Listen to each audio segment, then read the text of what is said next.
Al principio fue como chocar contra un muro, porque la palabra cáncer era una palabra pesada, es una palabra que solo cuando se vive como un diagnóstico se le comienza a tomar un peso diferente. Es como un torbellino, se vienen muchas imágenes, muchas preguntas, afloran los miedos.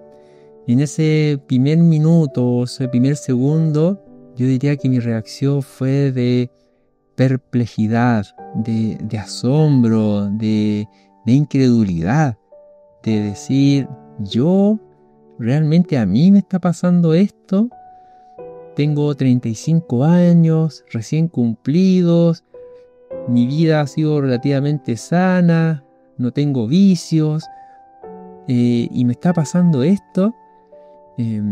Esa primera sensación de perplejidad, de incredulidad, por momentos me hacía creer que realmente era un sueño, que era una pesadilla que estaba viviendo, que no era real.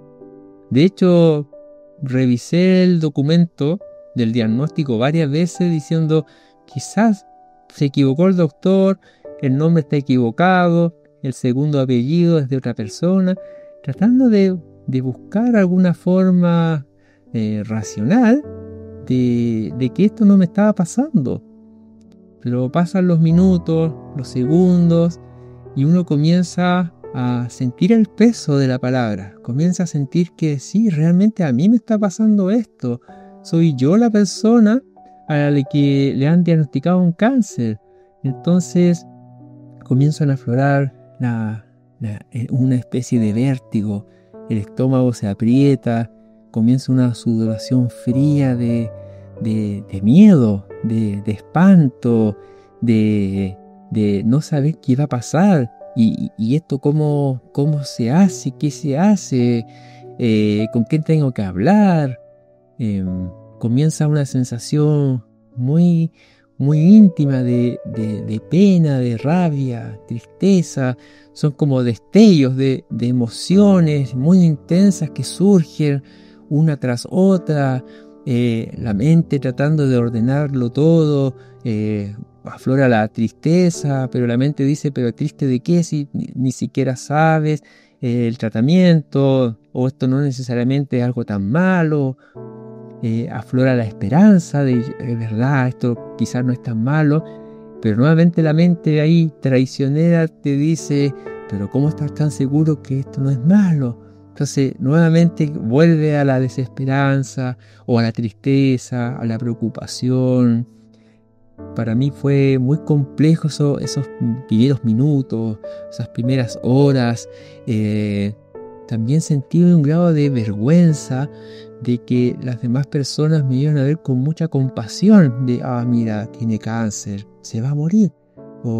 Y me daba cuenta que eso era de algún modo mi propia mente que me recordaba lo que yo decía de otras personas. Era de algún modo acusándome a mí mismo de eso. Y decía, claro, yo eso es lo que decía de las más personas. Sentí remordimiento de haber hecho eso, sentía culpa. Me daba cuenta que realmente no era tan así, que era difícil, sin duda, pero era también injusto a la persona al colocarle una lápida de muerte cuando recién ha sido diagnosticado. Poder hablarlo con mi esposa, esto también se me hacía difícil porque éramos bien jóvenes, pocos años de matrimonio, y el solo hecho de que ella tuviera que lidiar con una viudez o una noticia que implicaba cambios tan drásticos y profundos en la vida, también generaba un grado de culpa, un grado de incomodidad. Soy yo que estoy provocando esto. ¿Por qué yo?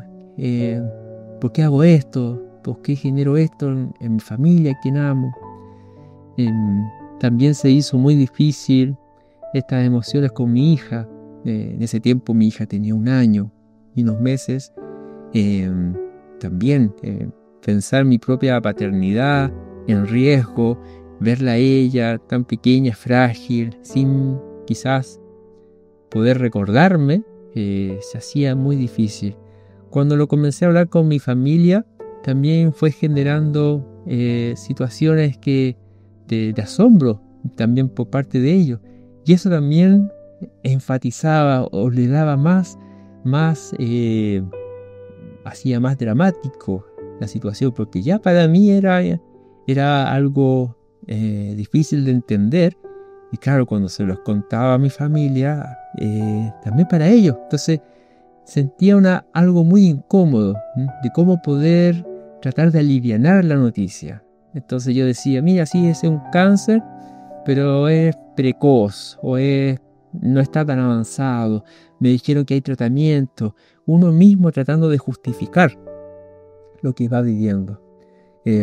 Pasan los días y después uno, claro, ya no es novedad. Todos saben, todo tu círculo cercano sabe que estás con cáncer y comienza otra etapa. Y es lidiar con esto porque vienen muchos temas administrativos, muchos temas de conversación con médicos o las esperas.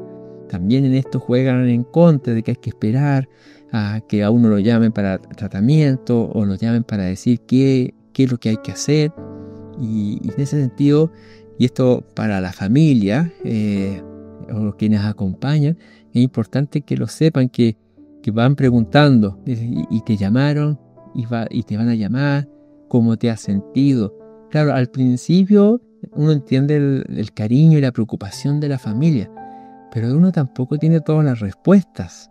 Uno no puede insistir. Entonces, muchas veces la misma pregunta que tiene nuestro círculo cercano, nuestra familia, se vuelve también una carga para nosotros, por no saber qué responder, por no saber qué decir, cómo decir a la familia que se quede tranquila, sin tener ninguna claridad de las cosas.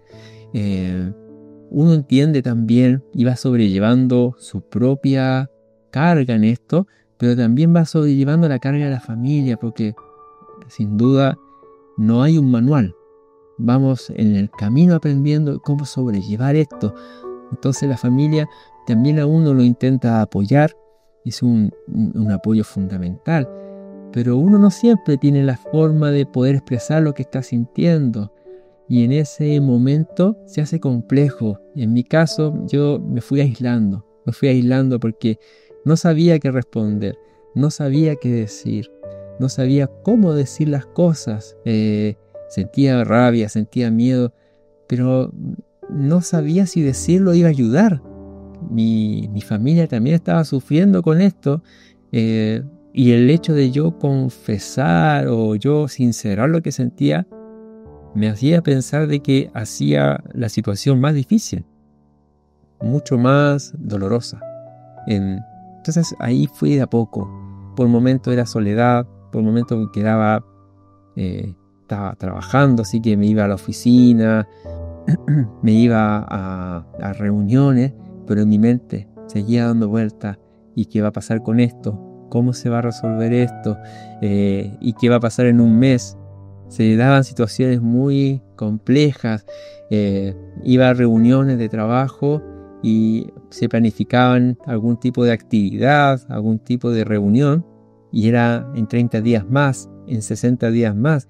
Y eso a mí me comenzó a generar angustia, porque yo decía, yo no sé en 30 días más dónde voy a estar, no sé dónde voy a estar en 60 días.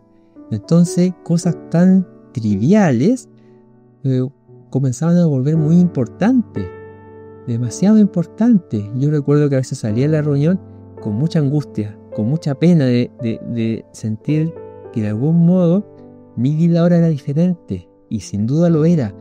Pero en ese momento ni siquiera estaba en tratamiento, ni siquiera había comenzado nada, estaba solamente con el diagnóstico, pero ya el peso se hacía difícil. Las amistades, la familia, fue muy importante, y tuve que yo dar el paso de empezar a hablar, de reconocer lo que me estaba pasando. Reconocerlo no es darse por vencido, Reconocerlo no, si uno dice tengo tristeza, tengo ganas de llorar por esto, no es que uno se esté dando por derrotado. No significa que yo estoy diciendo que esto me venció por ningún motivo. Simplemente es reconocer lo que estoy sintiendo con esto. En el cáncer, en todas las enfermedades de tanta fragilidad que nos da conciencia de la muerte, comenzamos también a darnos cuenta que interiormente hay algo que quiere salir, hay emociones que quieren salir, hay sentimientos, hay recuerdos también. Y hay que, en esa instancia, hacer el cambio, hacer esa visión más de compartir también lo que uno va viviendo. Yo también viví la experiencia de ser familiar. Mi madre, cuando yo estaba diagnosticado de cáncer, mi madre ya llevaba un par de años de tratamiento de cáncer. Creo que era un año, no me acuerdo muy bien ahora. Y también tengo esa experiencia como familiar. Y uno intenta ayudar, intenta preguntar, pero se hace difícil, porque también hay un proceso de cada uno en esto, y es muy interior, donde a uno le preguntan ¿cómo estás? Y realmente uno no sabe cómo está, porque está lidiando con muchas emociones simultáneamente. Entonces se hace difícil, y en eso es importante generar contextos de conversación. A mí me ayudó mucho cuando algún amigo venía, me invitaba a algún café, cuando con mi señora íbamos y salíamos a algún lugar a conversar de la vida, de todo, o cuando iba con mi hija al parque. Eso ayuda, porque también nos permite visualizar en la vida lo que significa esto, lo que significa en ausencia o lo que significa en dolor, en incertidumbre. Empecé a tomar conciencia de que muchas de estas cosas y la posibilidad de morir siempre estuvo, solo que ahora era consciente de eso por esta enfermedad que se manifestaba como una gran palabra, como una gran amenaza, en donde todo eso afloraba. Y temas pendientes míos también empezaban a aflorar, mis propios traumas, mis propias inseguridades, mis propias negaciones. Entonces los sentimientos comienzan poco a poco a aflorar y uno no tiene claridad realmente qué es. ¿Estoy triste? ¿O estoy con melancolía? ¿Es alegría lo que siento? ¿O es esperanza? ¿O hay alegría y tristeza? ¿O hay situaciones más profundas? Es una mezcla. Solo en la medida que uno va ordenando esos pensamientos, va ordenando esas ideas, es posible identificarlas.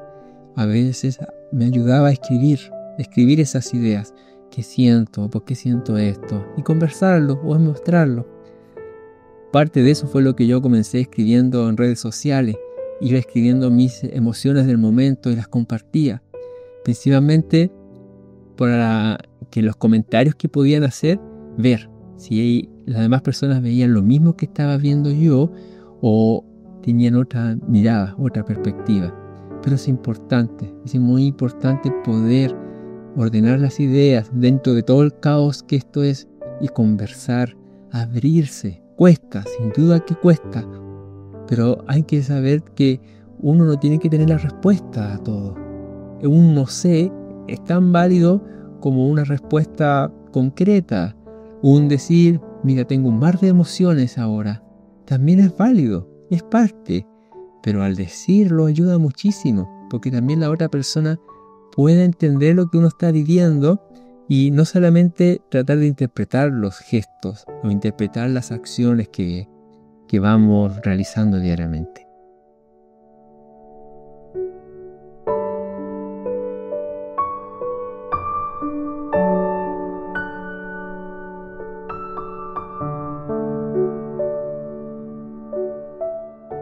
Bueno, en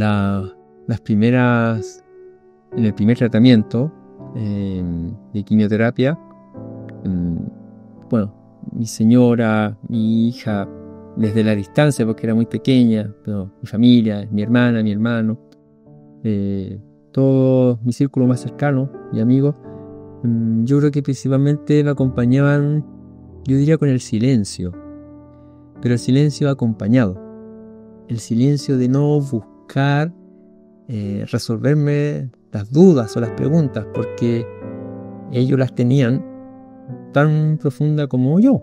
Eran las mismas dudas, las mismas preguntas. Pero esa misma honestidad de no tratar de resolverme los problemas. Algunas personas se acercaban a mí, no muy cercanas, ¿sí? Y me decían, no, pero no te preocupes, todo va a estar bien. Y yo las miraba con una genuina honestidad y no decía nada, pero mi mirada decía, ¿cómo estás tan segura? ¿O cómo estás tan seguro que todo va a estar bien? Hubo otras personas que me decían, no, pero mira, de estas cosas siempre se sale bien y no te preocupes, que todo va a pasar rápido. Y nuevamente lo mismo. Y me daba cuenta que ese tipo de comentarios no me ayudaban. Ese tipo de comentarios los empecé a evitar. Cuando había personas que yo sabía que me iban a hacer ese tipo de comentarios, derechamente no me acercaba. Porque era una falsa forma de querer acompañar en algo que es muy propio de todos nosotros, que es tratar de resolver los problemas a las personas. Cuando alguien nos comenta algo, siempre tendemos a decirle, es que tienes que hacer esto, es que tienes que hacer lo otro. Me acuerdo que iba a quimioterapia y volvía, no sentía ganas de comer o tenía náuseas, malestar. Y me acuerdo que gente decía, oye, pero tómate esto y te va a servir. Yo internamente decía, ¿y cuántas quimioterapias te has hecho? Y obviamente no se habían hecho ninguna. Era un comentario, lo entendía de buena fe, de buen corazón, pero que había más del yo que del otro. Había más del yo tratar de resolverle los problemas a la otra persona que la otra persona tratar de entenderme a mí. Cuando yo le decía, es que no puedo comer, me duele la garganta. Ah, pero toma tal cosa y te va a ayudar. Entonces, era gente que sí quería ayudar, sin duda, pero no me estaba ayudando. Y no me estaba ayudando porque realmente no estaban empatizando conmigo. No se estaban poniendo en mi lugar. Y realmente no podían hacerlo, porque no entendían, no tenían noción de lo que era una quimioterapia y todos los efectos secundarios que tiene. Entonces, sí fui valorando a aquellas personas que se acercaban y me decían, obviamente definitivamente mi familia y amigos más cercanos, mira, vamos a ver una película. Obviamente no podía ir al cine porque estaba con mascarilla, pero veamos en la casa una película. O mira, te traje un libro para que lo hojees, porque tampoco uno puede leer mucho. O conversemos, tomemos un té en la casa y conversemos. U otras veces, mira, te voy a pasar a buscar en auto y vamos a dar una vuelta por la ciudad. Y simplemente estemos juntos, simplemente acompañémonos. Yo disfrutaba tanto en esos momentos poder salir con mi señora y con mi hija a algún parque cercano y estar. El simple hecho de ver la sonrisa en el rostro de mi hija era una tremenda fuerza interior. Era mejor que cualquier frase de ánimo o cualquier frase de buena crianza, porque ver la sonrisa de ella activaba en mí la motivación, la fuerza interior de salir adelante por ella, por mi esposa, por toda mi familia. Motivaba algo y me di cuenta el poder que tiene el silencio en el amor, en el contexto del amor fraternal, el amor más primordial que podemos sentir por nuestros seres queridos y cómo ellos nos pueden motivar sin siquiera decir una palabra. Por muchos años, por ser tan pequeña, mi hija nunca me dijo alguna palabra de ánimo, pero me bastaba verla sonreír, me bastaba ver en ella que corría por la casa con sus muñecas, con sus juguetes y me decía, mira papá, mira qué bonito. Ese simple acto de hacerme parte de su juego, para mí era un impulso de energía, un impulso de motivación para seguir los tratamientos. Así mi esposa, con todos sus cuidados conmigo, el estar ahí, a veces sin yo conversar, en silencio, porque el mismo tratamiento a uno lo lleva a un estado de angustia, de tristeza, de depresión incluso, pero ahí en ese silencio, sin yo poder hablar mucho, pero aún así, saber que ella estaba ahí conmigo, acompañándome.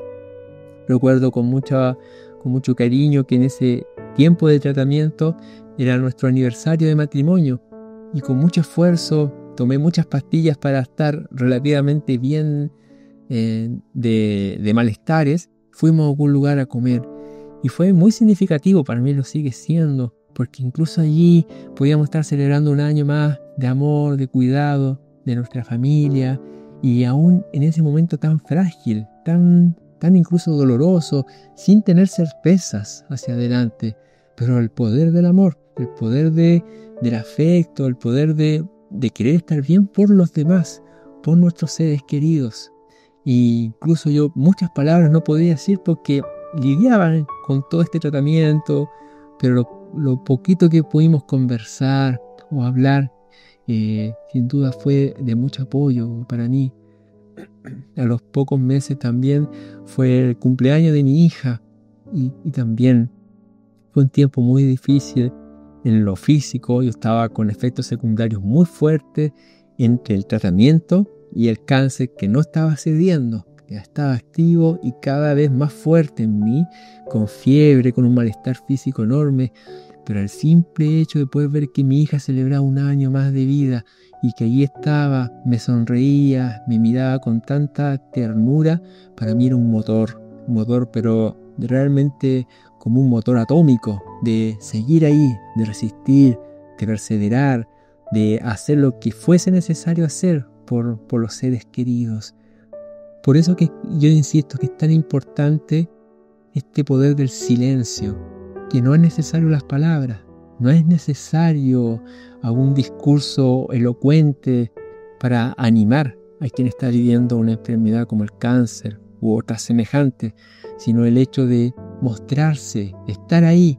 El amor, el cariño es físico, es presencial, es el hecho del abrazo, de decir yo estoy contigo, pase lo que pase, yo estoy contigo acá, contigo, en el silencio, en la risa, en el llanto. La compañía es pero fundamental, aunque el paciente muchas veces no puede hablar por todo lo que interiormente le está pasando. Pero yo tengo muchísimas historias de cómo mi familia me fue apoyando en momentos que yo estaba en la absoluta mudez por todo lo que estaba viviendo interiormente. Pero el saber que estaban ahí era una fuerza poderosa, algo que a uno le permitía resistir todas esas circunstancias difíciles. Por eso, si uno quiere apoyar a algún paciente, a algún familiar que está en esto, estar ahí. Uno dice, no, pero es que lo voy a molestar. Probablemente si uno le va a conversar muchas cosas y cosas así como que realmente no tienen sentido, más que la molestia es el ruido.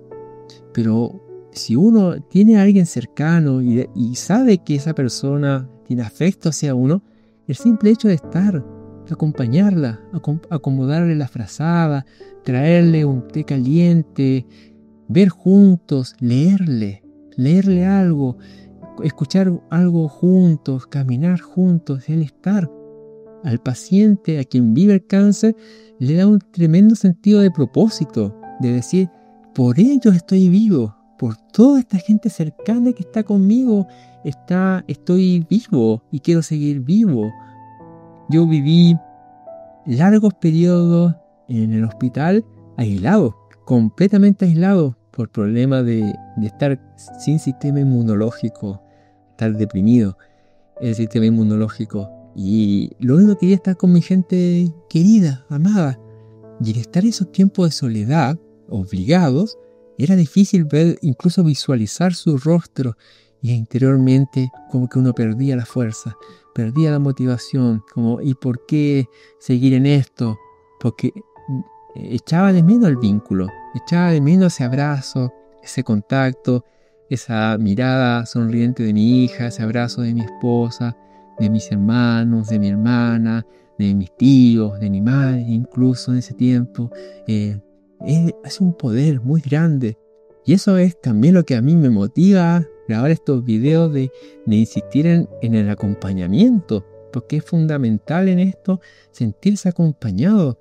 Uno puede estar físicamente solo, como me pasó a mí, pero sentir que estaba acompañado de gente que por mensaje, por audios, por textos, de tantas cosas, me hacían sentir querido y me hacían sentir que yo estaba en sus pensamientos y que tenía que pelear por mí.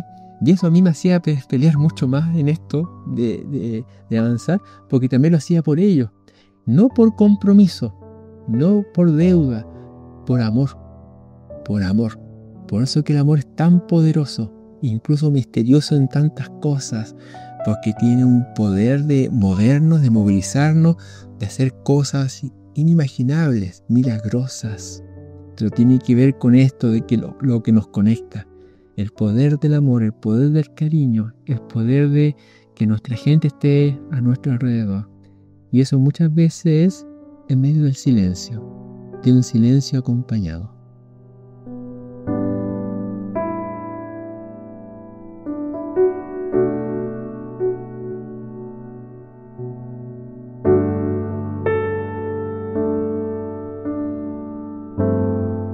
Bueno, es difícil hablar de los momentos difíciles porque evocan muchas emociones, recuerdos, pero tengo muy presente el año nuevo 2015-2016, que estaba en tratamiento y era una situación extraña porque se me sentía muy mal, realmente muy mal. Quería estar acostado, quería no saber nada de nada. Yo nací y me crié hasta los 27 años en Valparaíso, y para mí Año Nuevo era un tiempo de fiesta, el Año Nuevo en el mar, los fuegos artificiales, hasta tarde estar conversando, estar riendo, incluso bajar al plan de Valparaíso, recorrer el puerto, los lugares más emblemáticos de ese tiempo. Siempre el Año Nuevo era un tiempo de mucha alegría, de disfrutar en familia, con amigos, un tiempo hermoso, realmente muy hermoso. Incluso ahora mientras lo hablo, lo recuerdo con mucha alegría esos tiempos. Y el año 2015-2016, ese año nuevo fue realmente muy difícil. Estaba con un estado febril altísimo, con un malestar de huesos, como si estuviera una gripe, una influenza, muy mal. Y mi hija muy pequeña, 1 año y meses, y recuerdo que fue la primera vez que pasamos ese año solos, con mi señora y con mi hija y yo.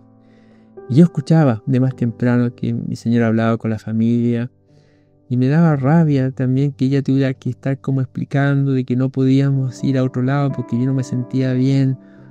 Y me daba rabia de yo ser el causante de eso. Y yo decía, pero vayan ustedes, disfruten.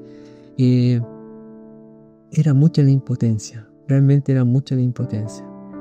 Yo recuerdo que fue la primera vez que mirábamos los fuegos artificiales desde la televisión, que para mí era algo inaudito considerando que estábamos a 500 metros de la playa, pero no podía salir ni siquiera de la casa en mi malestar. Y recuerdo que me tomé varias pastillas para los dolores y calculé poder sentirme bien en el tiempo del cambio de año nuevo, cerca de las 12, que ese tiempo hiciera efecto las pastillas. Y ese punto fue entre una promesa que hice, pero también una certeza. Y yo me acuerdo que era año nuevo y estaba con mi señora y tomé a mi hija en brazo. Y dije, wow, realmente no sé si voy a pasar al próximo año nuevo en el estado que estoy. De hecho, si así es imposible. Dije, pero estamos acá, estamos en este presente, estamos acá con mi hija pequeña, que me miraba, alegre, sin saber lo que estaba pasando ella. Solo estaba ahí, me veía sin pelo, que quizás para ella era simpático porque me parecía alguna de sus muñecas, con esos poquitos pelos hacia los lados. pero sí mi señora era consciente de lo que estaba ahí sucediendo, tan frágil, tan delicado, tan mal, tan mal. Y en ese tiempo sentir de que todo lo que estoy haciendo es por mi familia y no responsabilizándolos a ellos como que fuera por culpa de ellos, no, en ningún caso, sino al revés, como el motor para salir. Y recuerdo que nos abrazamos con mucho cariño y logramos a la distancia ver algo de los fuegos artificiales y mi hija en brazos. Yo supe que salir de esto iba a ser por el amor, iba a ser por el cuidado. No fue la primera vez, fueron muchas otras veces en situaciones similares, pero sí recuerdo que esa fue la primera, el primer año nuevo, en esa fragilidad, en ese dolor, en esa situación tan límite, y darse cuenta que lo más importante estaba allí. No era necesario comprarlo, no había que viajar tan lejos, no era necesario endeudarse. Era extender los brazos, era abrazarse, mostrarse frágil y que dejar que también la familia se mostrara frágil y juntos caminar en esta fragilidad, juntos caminar en esta vulnerabilidad. Muchas veces nuestro propio orgullo nos roba la posibilidad de estrechar lazos, porque queremos mantenernos cerrados, herméticos, completamente inabordables. Pero en estos momentos de fragilidad uno se da cuenta que solo no va a llegar a ningún lado. Y de hecho solo no tiene ningún sentido llegar. Puedes llegar a una cima de una montaña, pero llegar solo, ¿qué sentido tiene? El hecho de avanzar era por el sentido valor, el sentido cariño, amor por mi familia. Era avanzar juntos. Y sabía, y esa imagen de algún modo se convirtió en una metáfora. Y ese cambio de año nuevo, con mi hija en brazos y mi esposa a un lado, fue una metáfora de cómo era este caminar. Un caminar en medio de la fragilidad, en medio del dolor, de la incertidumbre, de no saber si el próximo año nuevo íbamos a estar igual, pero con la absoluta convicción de que estábamos caminando juntos, con la absoluta convicción de que lo que estábamos haciendo era por amor, y por un amor genuino, por un amor sin condiciones, por un amor sin ningún tipo de búsqueda de interés o retribución. Nada era posible de retribuir. El simple acto de amar era la retribución. Fue un momento difícil, con muchas complicaciones posteriores, pero hasta el día de hoy está grabado en mi corazón, como esos momentos más vulnerables, de mayor sentimiento, que uno muchas veces lo evita, y uno dice, no nos pongamos sentimentales. Es precisamente en esos momentos donde somos quienes realmente somos, y que no hay que negar, y que no hay que acallar. Al contrario, hay que dejarlo que se exprese, hay que dejarlo que salga, todo aquello que está. Te puedo decir que eso a mí me dio una tremenda tranquilidad cuando en otros momentos estaba a punto de morir, y el hecho de saber que había dicho lo que tenía que decir en el momento preciso y que no me lo había guardado y que no me había tratado de mostrar fuerte sin serlo o valiente sin tener valentía realmente, sino el hecho de mostrarme quién soy. Y en esa coherencia todos somos coherentes, todos nos volvemos coherentes y el amor se vuelve honesto. Y ese amor nos permite avanzar, va sanando, va restaurando y realmente te permite afrontar otros momentos difíciles con absoluta convicción, con absoluta esperanza de que realmente mañana puede ser un día mejor.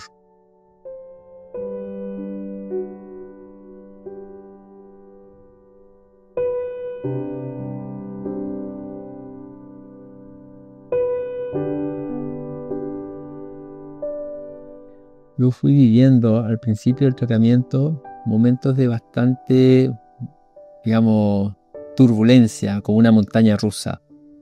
Días que me sentía muy bien y que sentía que podía conquistar el mundo, y otros días que lo único que quería era estar refugiado en una cueva, en una montaña distante y que nadie me molestara. Fue un proceso bien complejo, pero algo que me fue pasando, y yo creo que tiene que ver también con esto de cierta negación, que es difícil. La negación no es algo que se acaba rápido.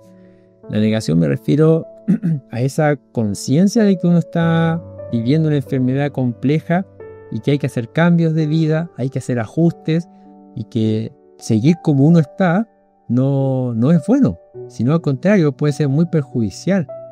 Recuerdo muy bien.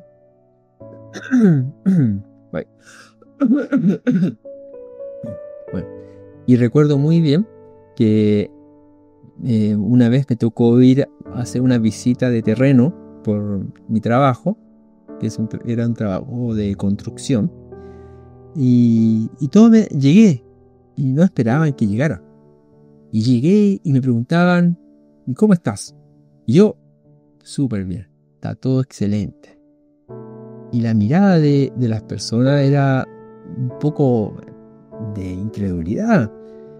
Claro, yo tenía bastante menos cabello ya, ojeroso, la piel, el cuerpo hinchado por los corticoides, pero yo trataba de mostrarme bien. Y recuerdo que estando en esta construcción había una pequeña ladera de cerro que había que subir para ir a ver algunas situaciones de planos. Y recuerdo que ya todos empezaron a subir y era una ladera bastante empinada y peligrosa. Yo recuerdo que comienzo a caminar y iba haciendo bromas, como que estuviera todo realmente muy bien. Y recuerdo que a mitad de camino de esa ladera piso y siento como que toda la pierna hubiera perdido la fuerza, la energía, pero completamente. Y para tratar de equilibrarme y no caerme hacia la ladera, recuerdo que apoyo con el otro pie, con toda la fuerza que creía tener. Me doy cuenta que con ninguno de los dos pies me podía sostener. Y en una fracción de segundo vi que realmente me iba a caer por la ladera, por la quebrada hacia abajo. Y eran al menos unos 50, 60 metros hacia abajo. Y yo sentí en ese momento miedo y sentí realmente la torpeza que había hecho. Porque por la quimioterapia no tenía la misma energía. Y en ese segundo me di cuenta que me iba a caer. Y fue un sentimiento de tanta vergüenza. Y dije, no me voy a morir del cáncer y me voy a morir en una quebrada por mi propia torpeza. Y empecé a caer, a inclinarme para caerme por la ladera. Y siento un brazo muy fuerte que me toma. Y me dice, Ramón. Y me afermé del brazo. Me quedé callado. Era un compañero, Carlos Castro, con mucho cariño, siempre lo recuerdo. Y me tomó el brazo y me dijo, Ramón. Y yo me sentí tan frágil. La verdad es que no me dio vergüenza, me dio pena. Sentí tristeza. Dije yo, alguien que subía los cerros con tanta facilidad, corriendo casi, y sin siquiera agitarse la respiración. A mitad de un pequeño camino casi me desbarranco en esta fragilidad de hoy. Y si no hubiera sido por este amigo y compañero de trabajo que me afirma, me salvó la vida de hecho, estaría muerto. Obviamente fue una situación compleja, me ayudaron a bajar, no me dejaron subir, pero dentro de mí estaba viviendo otra cosa. Estaba chocando con la realidad. Choqué a mucha velocidad. Y dije, ¿quién soy yo ahora? ¿Quién soy yo? ¿Qué pasó con mi fuerza? ¿Qué pasó ya con la apariencia física? Y pensé que tenía fuerza, no la tengo. Pensé que tenía energía, tampoco. Los demás me ven. Y ahí comenzó un proceso interior muy complejo de aceptación. Llega un punto en que la negación a uno lo alcanza. Y cuando te alcanza, te empapas de realidad. La realidad choca contigo y estás obligado a tomar conciencia de lo que realmente te está pasando. Tomar conciencia no significa rendirse. Tomar conciencia no significa la derrota. No. Tomar conciencia significa quién realmente está delante tuyo. Con qué realmente te estás enfrentando. De qué tamaño es este elemento, este obstáculo, esta montaña que hay que cruzar. Cuando uno comienza a tener conciencia de eso, que te diré que es mucho más fácil enfocarse, es mucho más fácil ordenar las prioridades, ordenar también la forma de hacer las cosas, ordenar también el límite de nuestras posibilidades y no arriesgarse en cosas irresponsables, no creer que realmente somos los que éramos. Obviamente en medio del tratamiento uno se llena de un miedo, de un pavor de que esto es permanente. Y no es permanente, es durante lo que duran los tratamientos de quimioterapia. Sí va pasando que a medida que más tratamientos son, la recuperación es más lenta y más lenta y más lenta. Pero te puedo hablar hoy, después de muchas quimioterapias, pero muchas. No quiero entrar en números, pero es mucho. Y una larga recuperación, sí te podría decir que estoy con una energía semejante a la que tenía antes del tratamiento. Tengo efectos secundarios y arrastro secuelas propios de todos aquellos tratamientos, pero se puede recuperar en un gran porcentaje a quien fue uno antes.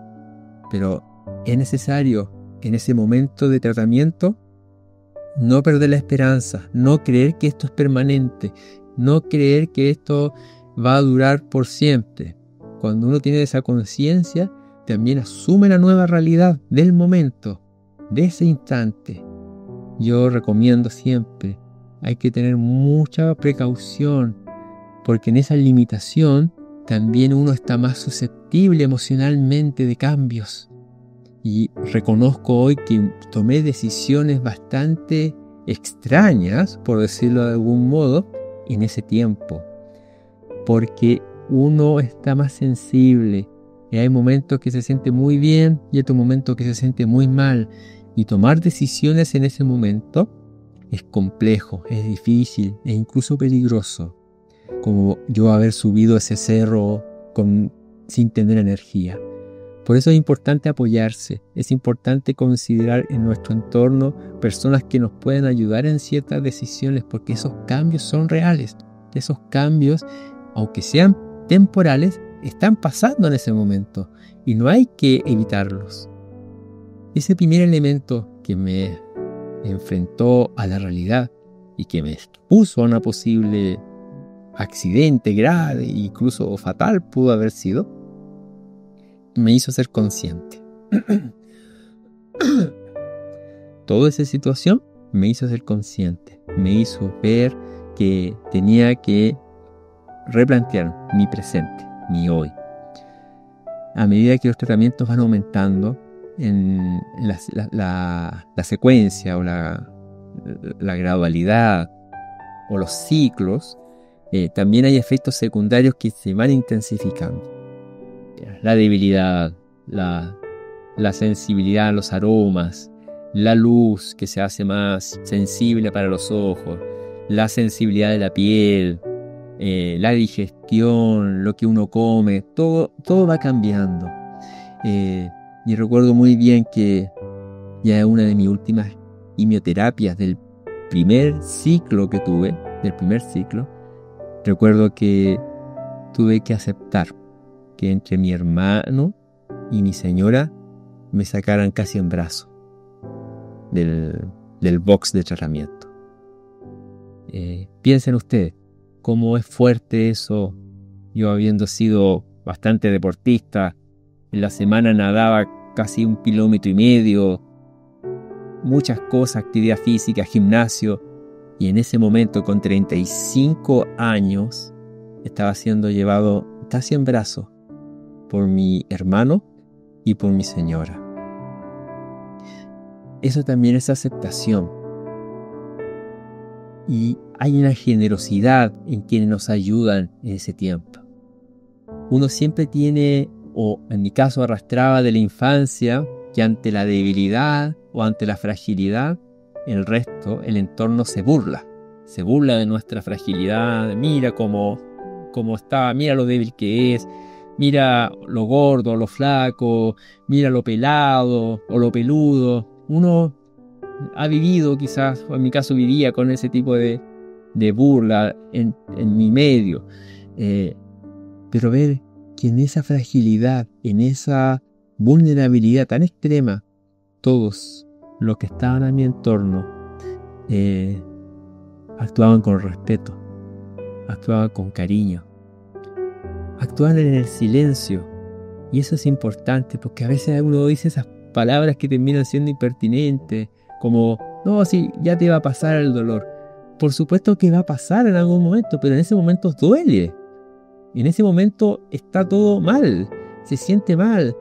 Yo recuerdo esa sesión con unos lentes casi que no podía ver, porque la sensibilidad a la vista era muchísima. Me ardían los ojos de solo tener claridad delante mío. Una mascarilla, porque no podía tolerar ni siquiera el desodorante de las enfermeras. Se me revolvía el estómago y era un martirio. Y los brazos, y ya no me soportaban las quimioterapias, porque todas las venas se me habían adelgazado, con hielo, con diferentes parches. Toda esa fragilidad, y las piernas que casi no me respondían, mareado, tremendamente mareado. Y en eso el respeto de la enfermera, el respeto de las auxiliares, de las TENS, del mismo doctor, de mi familia, de la persona que me ayudó a subir al auto, de la persona que estacionaba auto, que me ve y me ayuda, de mis propios vecinos.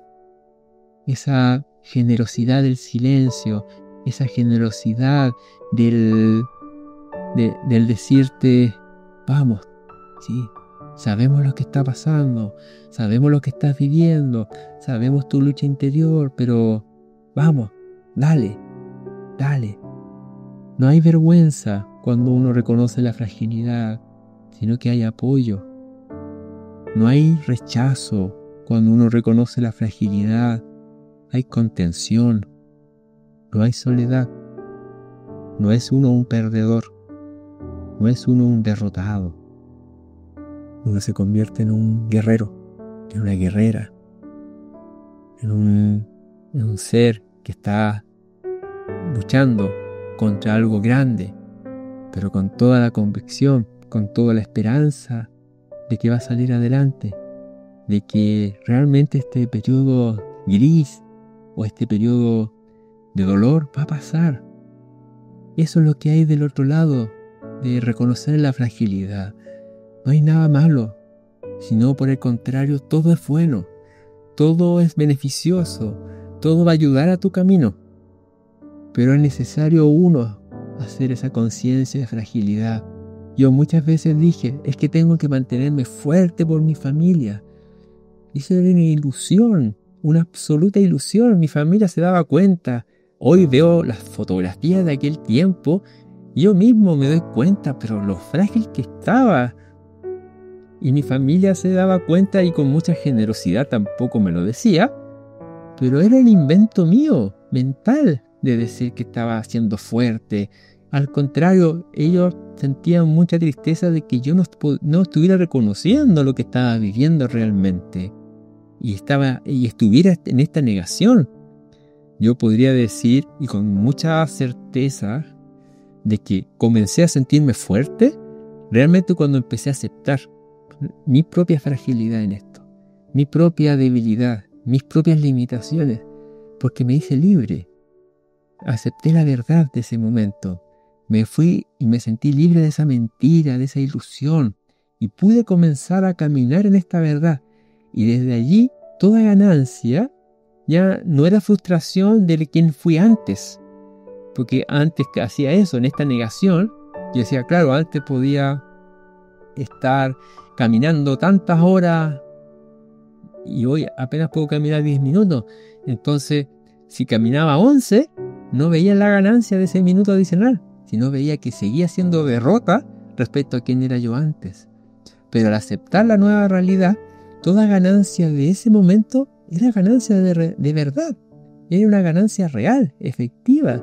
Y entonces uno comienza a llenarse de alegría y de esperanza porque ve cómo uno va avanzando, cómo se va recuperando, cómo todo comienza nuevamente a funcionar, el pelo, el cabello a crecer, la sensibilidad a acabarse, los aromas dejar de ser una tortura, etcétera, etcétera.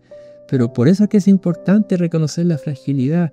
No es un acto de derrota, no, en absoluto, es un acto de sabiduría, de amor, de coherencia, de honestidad, porque haciendo eso podemos hacer el camino con honestidad y desde ahí realmente estar en la conciencia del hoy, no de quien fui antes, no, de quien soy ahora y de lo que voy avanzando en esto, sentir esa alegría, sentir ese real contentamiento de que vamos avanzando, que vamos mejor. Si hay que enfrentar situaciones difíciles, vamos a poder salir adelante porque ya pudimos pasar otras situaciones antes, etcétera, etcétera. Pero es importante en esa conciencia sentir y ser honestos y desde esa fragilidad avanzar. Porque en esa fragilidad también las personas adecuadas se van a acercar. Y hay un dicho que dice que si quieres llegar rápido a algún lado, anda solo. Pero si quieres llegar lejos, anda acompañado. Y en la fragilidad podemos recibir esa compañía. Nos vamos a rodear de personas o incluso vamos a buscar personas que puedan ayudarnos en nuestro camino. Y nos vamos a dar cuenta que vamos avanzando más lejos, vamos más seguros y vamos acompañados.